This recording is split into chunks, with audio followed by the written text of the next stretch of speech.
دوستو، آج جس درود شریف کے بارے میں ہم بات کرنے جا رہے ہیں یہ ایک نہایت پرتاثیر درود شریف ہے جس سے آپ کی تمام جائز حاجات پوری ہو جائیں گی اور پریشانیاں بالکل ختم ہو جائیں گی۔ اس درود شریف کو درود تنجینہ کہتے ہیں۔ درود تنجینہ سے مراد وہ درود شریف ہے جس کو پڑھنے سے ہر غم اور مشکل سے نجات ملتی ہے۔ اس درود شریف کے بے پناہ فضائل اور برکات ہیں۔ بزرگان دین نے کئی مرتبہ اس درود پاک کو آزمایا ہے اور اسے ہمیشہ اپنے ہر مسئلہ کے حل کے لیے کامیاب ہی پایا ہے۔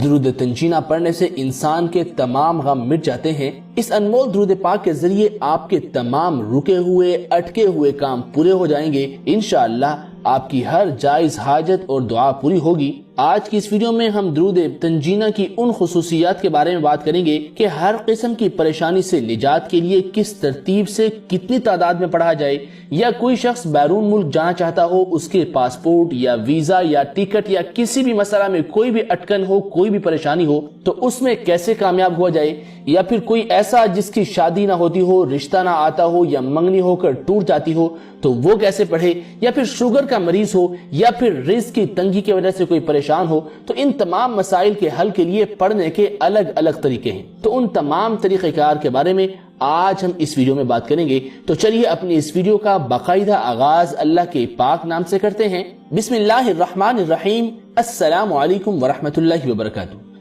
دن کا یہ خاص عمل ہے، اس عمل کی بدولت آپ کو زندگی کی سب سے بڑی سعادت نصیب ہوگی۔ وہ سعادت اس درود پاک کو پڑھنے سے آپ کی زندگی خوشحال اور پرسکون گزرے گی۔ آپ جو چاہیں گے، جیسا چاہیں گے، انشاءاللہ تعالی اللہ تعالی آپ کو وہی ویسا عطا فرمائیں گے۔ درود تنجینہ کے وظیفے سے ناممکن کام بھی ممکن ہو جاتے ہیں، انسان کو صحت اور تندرستی ملتی ہے۔ غرض درود تنجینہ کے اس عمل سے دین اور دنیا دونوں میں ہی کامیابی نصیب ہوگی۔ درود تنجینہ کے خاص وظیفے کے بارے میں مکمل جاننے کے لیے آخر تک اس ویڈیو کو ضرور دیکھیے گا۔ تو سب سے پہلا طریقہ یہ ہے جو انسان یہ چاہتا ہو کہ اس کو خواب کے اندر دیدار مصطفیٰ نصیب ہو جائے، رات کو سونے سے پہلے عشاء کی نماز کے بعد وضو کرے اور 1000 مرتبہ باوضو درود تنجینہ پڑھے اور وضو کے ساتھ ہی سو جائے تو انشاءاللہ ایک ہفتہ تک یعنی 7 دن تک اس عمل کو کرے، ایک ہفتے کے اندر ہی اس کو دیدار مصطفیٰ صلی اللہ علیہ وآلہ وسلم نصیب ہو جائے گا، اور ہر انسان کے لیے اس سے بڑی سعادت بے شک کوئی نہیں ہو سکتی۔ تو یہ انتہائی مجرب وظیفہ ہے، آپ کے دین اور دنیا دونوں سنور جائیں گی۔ اس وظیفہ کو سچے دل سے کرنا ہے اور پورے یقین کے ساتھ کرنا ہے۔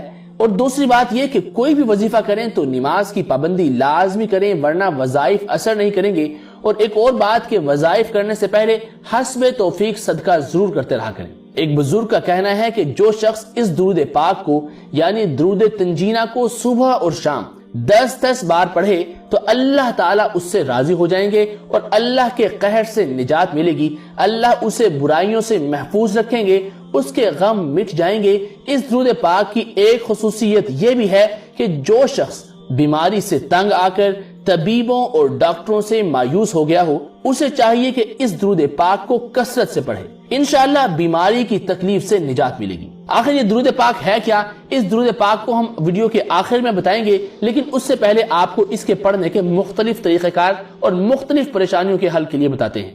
ایک طریقہ یہ ہے کہ ہر قسم کی پریشانی سے نجات یا بیرون ملک جانے کے خواہش مندوں کے لیے درود پاک تنجینہ کی تلاوت کرنا کامیابی کی ضمانت ہے۔ جو کوئی یہ چاہے کہ بیرون ملک جانے کے لیے اس کا سفر کامیابی سے ہمکنار ہو اور جس مقصد کے لیے یہ سفر کیا ہو اس میں کامیابی ہو، تو اسے چاہیے کہ وہ سفر پر جانے سے قبل باوضو حالت میں فجر کی نماز کے بعد قبلہ رو بیٹھ کر 125 مرتبہ درود تنجینہ پڑھ کر دعا مانگے۔ اس کے بعد ہر نماز کے بعد 11 مرتبہ یہی درود شریف پڑھتا رہے اور ناغہ نہ کرے، انشاءاللہ تعالی کامیابی ہوگی، سفر میں کوئی رکاوٹ نہیں آئے گی اور جس مقصد کے لیے جائے گا اللہ تعالی وہ مقصد کامیابی کے ساتھ اس کو عطا فرما دیں گے۔ اس کا ایک اور طریقہ ہے شادی کے لیے، کہ اگر کسی لڑکے یا لڑکی کی شادی نہ ہوتی ہو، یا منگنی ہو کر ٹوٹ جاتی ہو، یا سرے سے رشتہ ہی نہ آتا ہو، یا رشتہ آتا تو ہو مگر بات طے نہ ہوتی ہو، یا رشتے والے ناپسند کرتے چلے جاتے ہوں، تو اسے چاہیے کہ نماز فجر اور عشاء کی ادائیگی کے بعد کسی سے بات کیے بغیر 100 مرتبہ درود تنجینہ پڑھ کر اللہ سے دعا مانگے۔ اب چاہے لڑکا ہو یا لڑکی ہو، فجر کی نماز کے بعد بھی اور عشاء کی نماز کے بعد بھی 100 مرتبہ درود تنجینہ پڑھ کر اللہ سے اپنے مقصد کے لیے گڑ گڑا کر دعا مانگے، انشاءاللہ 40 یوم کے اندر اندر کوئی اچھا اور نیک رشتہ آ جائے گا۔ اور اس کا ایک اور طریقہ ہے شوگر کے مریضوں کے لیے، کہ شوگر کے مرض کے لیے جو شوگر کے مرض میں مبتلا ہو تو اس کے لیے لازم ہے کہ وہ ہر روز فجر کی نماز کے بعد درود شریف تنجینہ 41 بار پڑھ کر پانی پر دم کر کے پی لیا کرے۔ انشاءاللہ 41 یوم میں شوگر کے مرض سے آرام آ جائے گا، شوگر بالکل کنٹرول ہو جائے گی۔ اب بات کرتے ہیں کہ درود تنجینہ آخر ہے کیا۔ درود تنجینہ سن بھی لیجئے گا، ہم سکرین پر بھی چلا دیں گے۔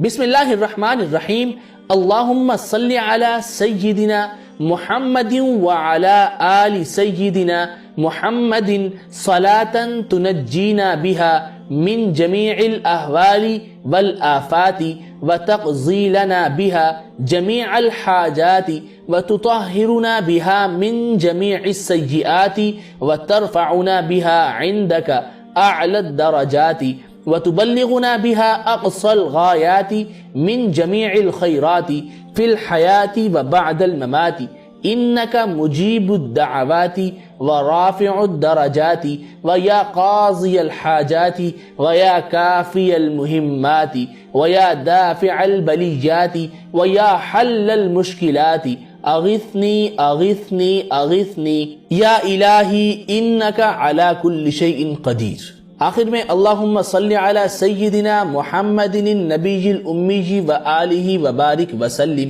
یہ پڑھ لیں تو بھی ٹھیک، نہ پڑھیں تو بھی ٹھیک۔ کچھ الفاظ اس میں اضافی ہیں جیسے وَيَا كَافِيَ الْمُهِمَّاتِ وَيَا دَافِعَ الْبَلِيَّاتِ، یہ بھی پڑھ لیں تو زیادہ بہتر ہے۔ اگر ان الفاظ کو نہ بھی پڑھیں تو آپ گوگل سے درود تنجینہ لکھ کر سرچ کر سکتے ہیں، وہاں مختصر والا بھی آئے گا، آپ وہ بھی پڑھ سکتے ہیں۔ دوستو ہم امید کرتے ہیں کہ آپ کو ہماری یہ آج کی ویڈیو ضرور پسند آئی ہوگی۔ درود تنجینہ پڑھ کر آپ بھی اپنے مسائل کے حل کے لیے اللہ سے دعا مانگیں گے، اور ہم یقین سے کہتے ہیں کہ اگر آپ بھی یقین کے ساتھ اس وظیفہ کو کریں گے، اس درود شریف کو پڑھیں گے، تو آپ کے مسائل اللہ تعالی حل فرمانا شروع کر دیں گے۔ رزق کی تنگی ہو، شادی کا مسئلہ ہو، شوگر کا مسئلہ ہو، کوئی بھی کسی بھی قسم کا مسئلہ ہو، اللہ تعالی حل فرما دیں گے۔ بس یقین کامل کے ساتھ اس عمل کو کیجئے، اللہ تعالیٰ آپ کی زندگی سے پریشانیوں کو نکالنا شروع کر دیں گے۔ دوستو ہمیں بھی اپنی خصوصی دعاؤں میں یاد رکھیں اور اپنا ڈھیر سارا خیال رکھیں۔ اللہ آپ کا حامی و ناصر ہو، اللہ آپ کو بہت خوشیاں عطا فرمائے۔ السلام علیکم ورحمۃ اللہ وبرکاتہ۔